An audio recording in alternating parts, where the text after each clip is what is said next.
Shalom, perkenalkan nama saya Juli William Simbiak. Saya dari Visi Punjen, jurusan pemerintahan. Ada 5 soal yang akan saya jelaskan dan saya jawab. Yang pertama, jelaskan pengertian pemerintahan secara sempit dan luas.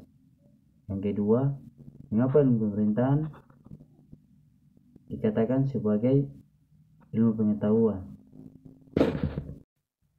Yang ketiga, jelaskan mengapa pemerintahan dikatakan sebagai kebutuhan. Yang keempat, jelaskan definisi kekuasaan dan sumber-sumber kekuasaan. Yang kelima, sebutkan dan jelaskan paradigma pemerintahan. Jawaban nomor 1. Pemerintah dalam arti sempit menunjukkan pada lembaga eksekutif. Misalnya dalam Undang-Undang Nomor 32 Tahun 2004 tentang pemerintah daerah disebutkan pemerintah pusat. Selanjutnya disebut pemerintah adalah Presiden Republik Indonesia yang memegang kekuasaan pemerintah negara Republik Indonesia. Pemerintah dalam arti luas diartikan juga adalah segala urusan yang dilakukan oleh negara dalam menyelenggarakan kesejahteraan rakyatnya dan kepentingan negara itu sendiri. Jadi tidak diartikan sebagai pemerintah yang hanya menjalankan tugas eksekutif saja, melainkan juga meliputi tugas-tugas lainnya termasuk legislatif. Jawaban nomor 2. Mengapa ilmu pemerintahan disebut sebagai ilmu pengetahuan?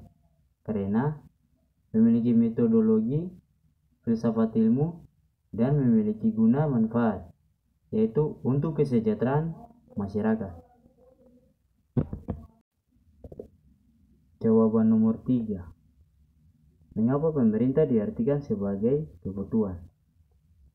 Karena memberikan pelayanan yang terbaik untuk memenuhi kebutuhan masyarakat di semua sektor.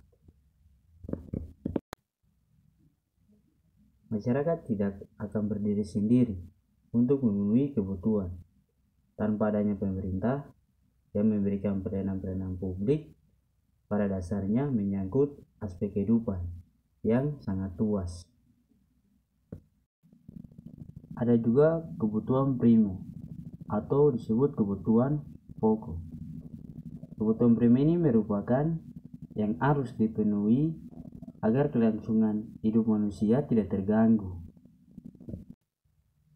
Ada juga kebutuhan sekunder atau kebutuhan perlengkapan. Kebutuhan sekunder merupakan kebutuhan yang terpenuhi dilakukan setelah kebutuhan primer terpenuhi. Jawaban nomor 4. Kekuasaan merupakan kewenangan yang dimiliki seseorang atau sekelompok orang dalam menjalankan sesuatu hal. Kekuasaan ini bisa meliputi berbagai bidang seperti politik, ekonomi, dan lain sebagainya.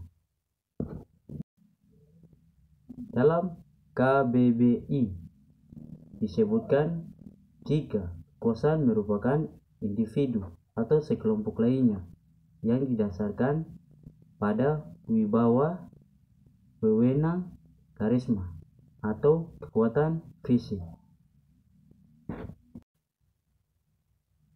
Kalau sumber-sumber kekuasaan, kita bisa lihat dari kedudukan, kekayaan, dan kepercayaan. Bisa juga kita lihat dari seseorang, cara kepemimpinannya yang membuat seseorang itu tunduk atau patuh kepadanya. Jawaban nomor 5. Sebutkan dan jelaskan paradigma pemerintah. Paradigma merupakan suatu model dalam teori ilmu pengetahuan yang mungkin memahami suatu kerangka berpikir. Fungsi dari paradigma dalam berinteraksi. Dasar bagi seseorang dalam berinteraksi dengan lingkungannya. Paradigma governance atau paradigma baru. Dalam tantangan pengolahan kepemerintahan terdapat 3 pilar governance, yaitu pemerintah, sektor swasta, dan masyarakat.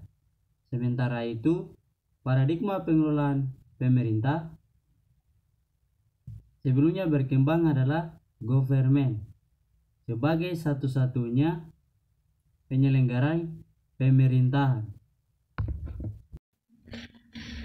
Tata pemerintah yang baik merupakan suatu konsep yang baru dan sangat sering dibicarakan dalam ilmu politik dan administrasi publik.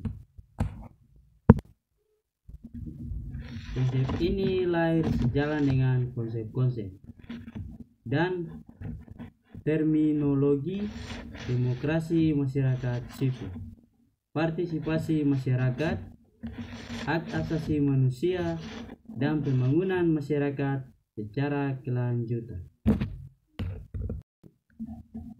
Paradigma baru ini juga menekan kepada peran manajer publik agar memberikan pelayanan yang baik dan berkualitas kepada masyarakat dan mendorong meningkatkan otonomi manajerial,